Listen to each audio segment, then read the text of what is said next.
My name is Zach, and today I have with me Dee, Jenny, Lucas, Tiffany, Ryan, Fred. Alright, so today I'm here to talk to you about obesity, which is a pretty big epidemic here in America. Just like to ask you a question. How many times a week do you think you've eaten fast food this week? Besides you, obviously, you know that. But how many times have you guys eaten fast food this week? Ryan eats probably every 12. day. 12? Alright, well, according to the Simple Dollars article on Don't Eat Out as Often, the average American eats approximately 4.2 commercially prepared meals, essentially 4 to 5 times a week, from places such as McDonald's, Burger King, Wendy's, etc.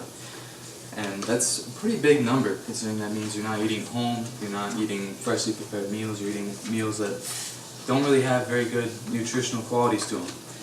This is one of the leading causes of obesity in America in both children and adults. Now, many people wonder what the difference between being obese is and simply just overweight. So, that is pretty much, overweight is being at least 10% over your recommended weight, and obese being 30% over your recommended weight. Now, you'll find your recommended weight based off your height and weight based on your age and your body mass index.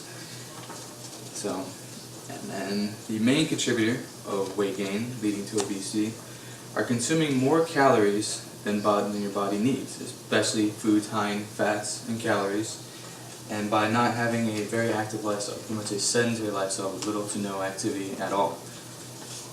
Now, according to healthygeneration.org, there are 65% of Americans in the U.S. over 20 years old that are obese or overweight. That's a very high statistic. Now, over 65% of Americans have at least one type of cardiovascular disease as a side effect of obesity. Now, 50 million are hypertensive and 11 million suffer from type 2 diabetes due to obesity. So let's break that down a little further and just focus on Florida as compared to the number one states in terms of obesity. Florida is ranked 39th out of 50 as one of the most obese states for children, ranking 27.5% of children, and for adults 37 in the most obese, meaning 26.4%. Now, the physical inactivity rate for both children and adults is 27.7%. More than 25% of Americans are inactive on a daily basis. It's a lot. Now, comparing to the number one most obese state for children is Louisiana, 39.8%, with a physical activity rate of 32.2%, which is also very high. And for adults is Mississippi with 35.1%, with an inactivity rate of 38.1%. Very, very high numbers, and they really need to be changed. Now, the number of overweight children is 3 times higher today than it was 25 years ago. That's extremely scary, considering all the health effects that it has, and it's very negative on your health. Adults can do their part to help fight and reduce obesity and change their children's lifestyle in a number of different ways. By following a simple, healthy eating plan and focusing on calorie intake, as well as including more fruits and vegetables in your diet, can help curb some of your appetites, as well as changing your life as to not eating out as much and eating more home-prepared meals so you know exactly what you're getting in your body. Now, you can also focus on portion size, which helps regulate your calorie intake and is another way to help track your body and know what you're taking. You can also be more active, which may sound simple or silly, but it's a very key component to living a healthier lifestyle.